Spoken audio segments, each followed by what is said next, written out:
Hi, and welcome to Zeno Live, the live video series from travel booking and expense management provider Serko, where we feature subject matter experts on various topics across the corporate travel industry. I'm Tony DeStalfo, and today I'm joined by Jennifer Steinke, Global Head of Travel at PPD, and Michelle Grant, Travel Administration Manager at Ritchie Brothers Auctioneers. Thank you both for joining. Thanks for having us. Well, yes, now thanks, Tony. If you know these two, and I'm sure many of you do, on their day jobs, they're both travel buyers extraordinaire. Right? Been around the block, a couple of people that have been there and done that.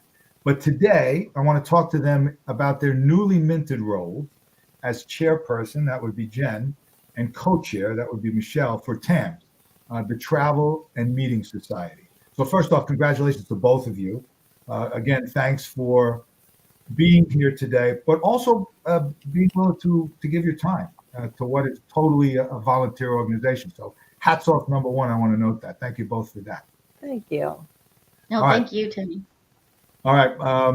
I know you've both seen Zeno Live. You know it's fast paced. You got to jump right in. You got to get some questions going. So the first thing I want to do, though, is I'd like to start by asking you to do a quick overview of TAMs for our audience. I want to make sure everybody knows what it is. They might not be familiar with it. So give us a little background on TAMs.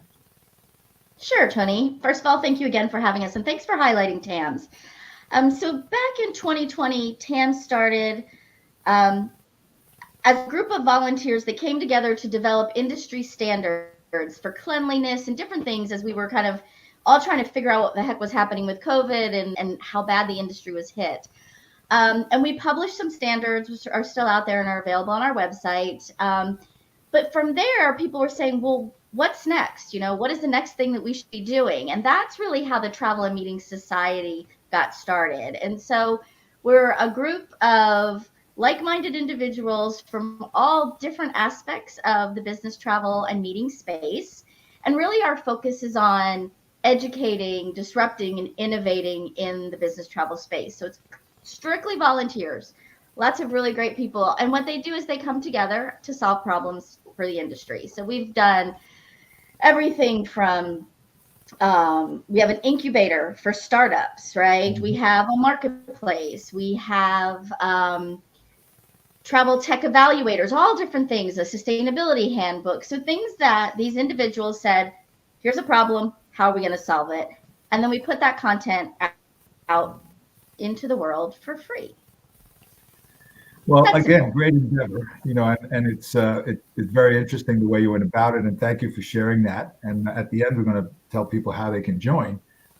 So I noticed, because I've been watching, that you have these committees that you guys set up, and I think today you're up to about 12 of them, and they cover a bunch of areas. Now, some of them that were very familiar, like data, technology, sustainability, but you've also got some interesting things like community engagement, training and development. Now, some of these are, like I said, what you would expect. Others are not. So how did you guys figure out what areas to create? How did you go about saying, yeah, we need something for this?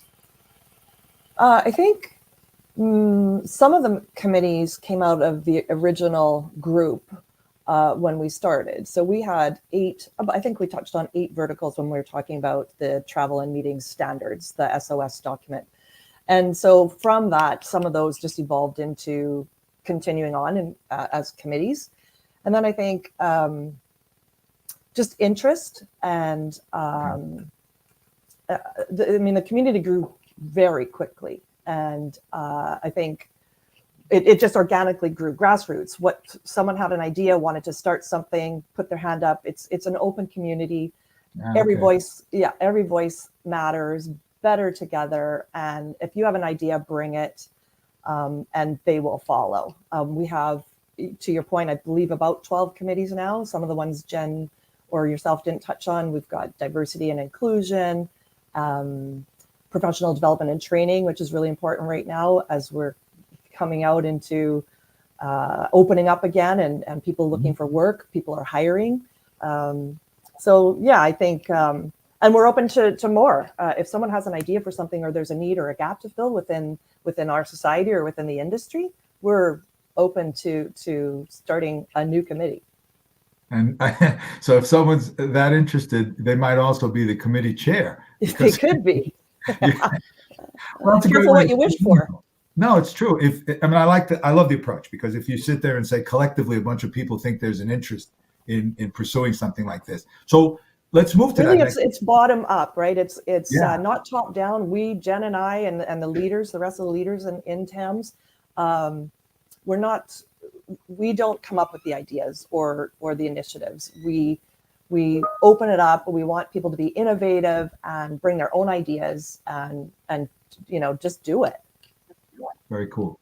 So with that said, where do you see interest among the members today? Like, so what trends, what do you see in 2022? Now we're coming out of a very difficult, interesting time. What are the members saying or seeing? Like, what trends? Are there new committees, or are these the top 5 committees? Everybody's jumping on this because they need that. I think sustainability Well, is kind of. Go ahead, Jen. No, sorry, you. Michelle first, then we'll go to Jen. Okay. No, I was going to say, I think diversity and inclusion and equity for sure. Sustainability is we're all talking about that more now. It kind of reminds me of the days where we started talking about duty of care 10 years ago, and look how long it took us to get there. I think we're moving a lot faster today, though. And sustainability, I think, is one committee that sustainability and D&I are probably two of the kind of faster growing interest committees. Jen, I don't know if you have anything to add there. I think our verticals committee, what the verticals committee does, it was initially started as, let's tackle the different categories, in managed travel. And they have a really interesting approach to how they're delivering their content. Really quick focus groups that bring people together. They record it sort of like we're doing here, and they just talk about the topic, right? How do we solve this problem? Or what are the problems of today? Or what's going on now as we're moving into a post-COVID world and things like that. And so they're touching those hot topics, on a monthly basis, and then putting that out there for everyone to see. So I think that concept of just, bringing the community together in a networking environment that then they can, try to solve real world problems. I think that's been really popular too. It's one of our committee outputs. And what's interesting is that you're not taking the traditional approach of saying, we're going to talk about airlines, hotels, sourcing a travel agency, figuring out a form of payment. Would it be safe to say that you guys are not going into those areas because those areas are so widely, there's information so widely available that you're going to take the stuff that really challenges people? I think it's a combination. If there's a problem to be solved and the resources that we have within the TAMS community can deliver a solution or answer the questions that need to be answered in those categories, that's fine too. So we're not restricting ourselves by any means. I think that's really important that we don't put barriers around anything that we do in TAMS, other than if you're representing TAMS, we do the right things for our mission and our goal and stuff. But no topic is off the table. We're just approaching it differently. And so I don't know if we didn't touch on this at the beginning, but we are now a registered society, if you didn't know that. So TAMS is a registered society, a not-for-profit. So we're pretty excited about that. And I wasn't going to ask this, but funding for the, anytime you have something registered, now you're going to deliver content. You've got people, I know tons of volunteers are providing most of the work, but you mentioned the website. So I assume you have expenses. So is it a sponsor? Is there a membership fee? Like how does the financing work? So, yes, we are funded, right? We have to be funded. We do have expenses. We have a couple of things. Our membership is free. However, we do have a membership task force that's going to be looking at what does, membership mean in the TAMS society. And we've run, campaigns and stuff. We have a Fill the Plane campaign that's been going on for a few months, but, and we do get sponsorships for like our webinars and things, but I have to call this out because we do have our founding partner initiative, which Zeno Serko is a founding partner. So we appreciate that. And that gives different suppliers the ability to actually, fund the work that TAMS is doing. Good stuff. All right. I'd be remiss not to talk to two such experienced travel professionals.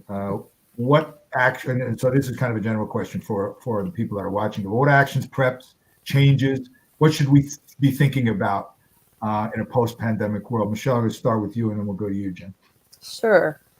I think the world is opening up faster than we're all ready for. Many of us. I'm talking specifically maybe about the suppliers. And I believe, patience and understanding and kindness are going to go a long way in the short term as the world opens up and everyone, starts traveling again. Mm-hmm. I think higher airfares, higher fares, fees all around. I believe that is something that we have to budget for and expect. And I believe there's still going to be an issue with staffing up hotels, flights, airports, like all of that. So I just think we need to be prepared for that. And I don't want to say lower expectations, because I certainly don't want anyone to lower expectations, but I think just understanding that the world isn't quite ready for the floodgates to open, and we just need to be patient. I read this morning that one of the airlines, Remain Nameless, was doing a $10,000 bonus to get ground staff signed up because there's a shortage of staff. And I said to myself, geez, that's more than I made my whole first year. But no, to your point, I think you're absolutely right. We see that even though you might be staying in a hotel that's full service, might not be full service. The bar might be closed, right? Yeah. There's certain elements of what we're coming back to. Thanks for sharing that, Michelle. Jen, how about you? So I think as we look at our own travel patterns within our organizations, we're going to see that change slightly. Now that we're in a much more remote workforce, we have a new traveler that we need to start thinking about, planning for. And that's the person that used to be sitting at headquarters and would collaborate with their peers in a conference room. And now peers are geographically spread out over potentially the world. And when they want to collaborate, now they have to travel. And so we need to take that type of new traveler into consideration. I think just how we're going to travel, like much more thoughtful in the why we travel. We're just not going to be hopping on planes as much as we used to. And so just taking that into consideration and then understanding the impact that has on your supplier partners. I think we really need to be having those thoughtful conversations with our suppliers and saying, we know it's not going to look the same, but here's what we're seeing and preparing for that, because it's going to be challenging going forward, because CEOs have been salivating on all the money that they've saved by not having to travel. And so, just opening those floodgates, well, it's going to come fast, it's probably not going to look the same. So we just need to prepare for that. I think the concept of the working nomad should be a committee at TAMs. I'm not wrong. Come on over, Tony. You can head it. All right, let's get back to TAMs, because I don't want to move you into the xenozone. But one last question before we go on TAMs for anybody who would like. It's a great idea. It is. Well, there you go. Now we just have to get a volunteer to man the committee. But one last thing before we go on TAMs, for people who do want to get involved and haven't been involved heretofore, what's the best way to do it? Visit our website for sure. Which is just tams.com? tamstravel.org. tamstravel.org. Yes. Okay. And in there you'll find some. Sorry. In there you'll find some resources and a link to get involved. And join our LinkedIn community. LinkedIn, tamstravel.org. You heard it here. Make sure you get in. I want everybody volunteering. I want to see a big upswell as a result of the Zeno Live audience. All right, ladies, I know you have probably seen one of these before, so now you know that I'm going to move you into the xenozone. The xenozone is designed to be very quick. Some questions that are going to give us some insights about Jen and Michelle, the person. Oh no, Okay? I'm scared. No, don't be scared. This should be top of mind, be very simple to do. All right, so I'm going to start with Michelle. You have a major business decision to make, and you get to make one phone call. Who gets the call? I would probably call one of my company's old, not as an age, but older past CEOs. I think he's got a brilliant mind, and he's very successful and smart, very, very smart, and very calm. He'd be my first call. Okay, very good. Jen, your call. And I think we might be having some trouble with Jen's video. She seems like she's freezing. I don't know if she can turn her video off, maybe. Stop camera might help. I don't know. But who would Jen call? Well, I was going to say, to make it easy, she'd just call you. And you Okay. There we go. Is it a business decision about TAMs? Then I would call Jen. There you go. All right, good. All right, so we're going to hope Jen gets back in. Okay. In the interim, I'm going to move on to our second Zeno Live question, which is, Michelle, you have 3 dinner guests. They can be anybody, dead or alive. Who's at Michelle's table? The first person or people that popped into my head was the Kardashians, but that would be crazy.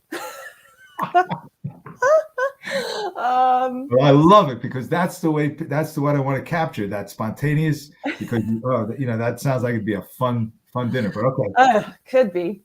It'd be extravagant. Yeah. Let's see. How about Marilyn Monroe,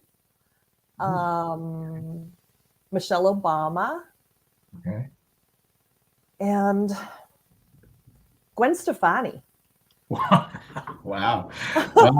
That's a cross section. I like Right? it. Good one. Yeah. I like it. That'd be very interesting. All right.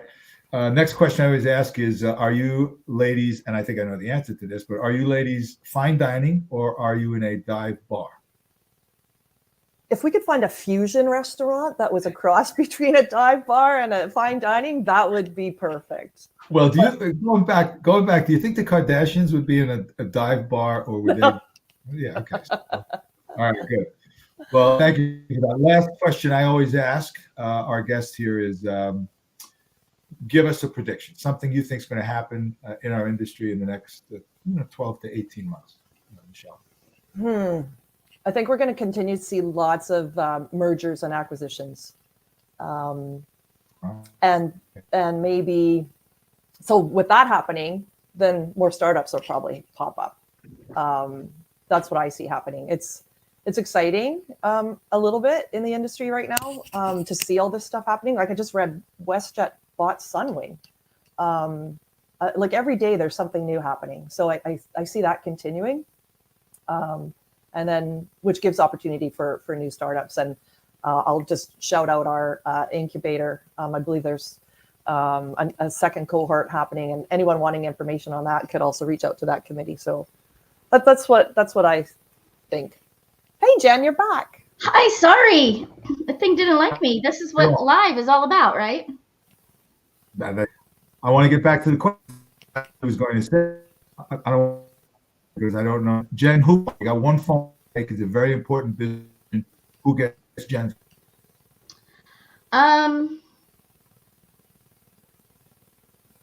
That's a good question. Oh my gosh, it's too hard to answer. Probably an old boss of mine.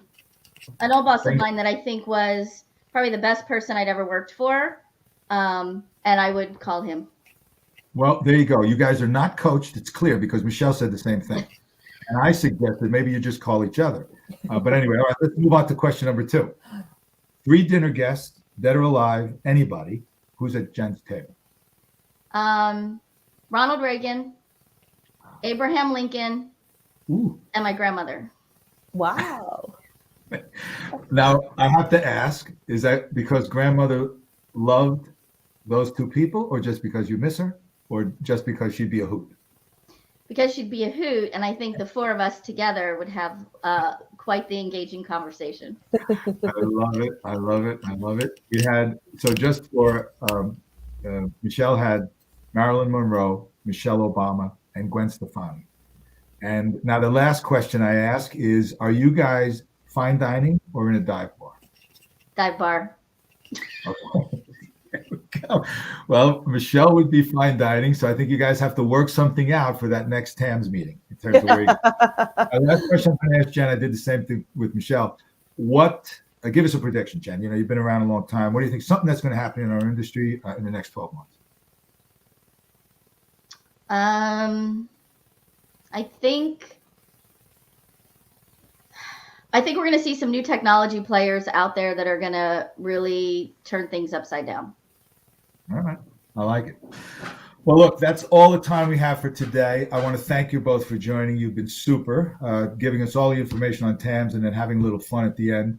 So I want to thank you both for joining. I also want to thank everybody who joined us live today, and I hope you'll join us again on our next installment of Zeno Live. Until the next time, this is Tony D signing off. Ladies, it's been a pleasure. Thanks, Tony. Thank you.